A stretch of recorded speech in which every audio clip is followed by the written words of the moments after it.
Haryana, Punjab, western UP ఆ ప్రాంతాల నుంచి వేలాది మంది రైతాంగం శాంతియుతంగా నిరసనలు తెలియజేస్తే ఆ నిరసనల్ని ఆపేదానికోసం కేంద్ర ప్రభుత్వం ప్రయత్నం చేసింది, నిర్బంధాన్ని ప్రయోగిస్తూ ఉంది. ఈరోజు భారతదేశ వ్యవసాయ రంగాన్ని అమెరికాకు, న్యూజిలాండ్కు, బ్రిటన్కి తాకట్టు పెట్టే దానికోసం ప్రయత్నం చేస్తూ ఉన్నారు. భారత వ్యవసాయ ఉత్పత్తులు ఏవైతున్నావో వాటికి నిర్ణయించినటువంటి మద్దతు ధర కూడా అమలు కాకుండా పోయేటువంటి ప్రమాదం ఉంది. అమెరికాలో ఒక్కో రైతుకు సంవత్సరానికి 21 లక్షల రూపాయల సబ్సిడీ ఇస్తున్నారు. భారతదేశంలో మొత్తం ప్రధానమంత్రి కిసాన్ సమ్మాన్తో కలిపి అన్ని రకాల సబ్సిడీలు ఒక్క రైతులకు కేవలం 35,000 రూపాయలు మాత్రమే సబ్సిడీ వస్తుంది.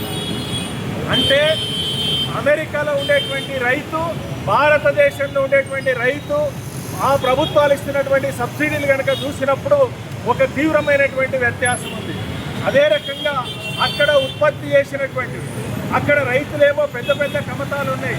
మొత్తం భారతదేశంలో సరాసరి కమతం చూసినప్పుడు 2.5 ఎకరాల లోపు మాత్రమే ఉంది. భారతదేశంలో 5 ఎకరాల లోపు రైతులే 86% మంది ఉన్నారు.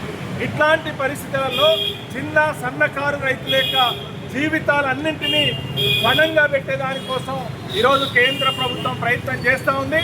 ఈ ఒప్పందాలని తక్షణం రద్దు చేయాలి. అమెరికాతో ఒప్పందాలలో సంతకాలు చేయొద్దని చెప్పి ఈరోజు రైతు సంఘాలు, ఈరోజు వ్యవసాయ కార్మిక సంఘాలు, ప్రజా సంఘాలన్నీ కూడా ఈ పోరాటానికి మద్దతుగా నిలబడుతున్నాయి.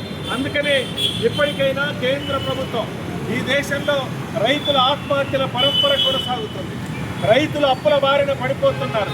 ఈ పరిస్థితులలో ఈ ఒప్పందమే కనుక జరిగితే మరిన్ని తీవ్రమైనటువంటి పరిణామాలకు దారితీస్తుంది. రైతుల ఆత్మహత్యల పరంపర పెరిగేటువంటి అవకాశం ఉంటుంది. మన ఉత్పత్తుల ధరలు మరింత తగ్గిపోయేటువంటి అవకాశం ఉంటుంది. ఈరోజు జీరో ట్యాక్స్ కనుక చేస్తే ఇప్పటికే పత్తి మీద ఉన్నటువంటి ట్యాక్స్ని 30% ఉంటే దాన్ని 11%కి తగ్గించారు.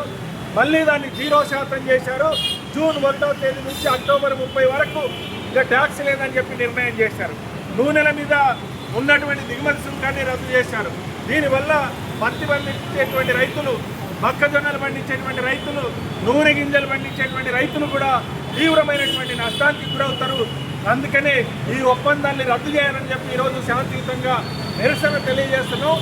కేంద్ర ప్రభుత్వం కనుక దిగిరాకపోతే ఆ రోజు 3 వ్యవసాయ చట్టాలు, విద్యుత్ సవరణ బిల్లుకు వ్యతిరేకంగా ఏ రకమైనటువంటి పోరాటాన్ని నడిపినామో ఆ తరహాలో మరో మహోద్యమానికి సన్నద్ధమవుతామని చెప్పి ఈ సందర్భంగా కేంద్ర ప్రభుత్వాన్ని హెచ్చరిస్తూ ఈ కార్యక్రమంలో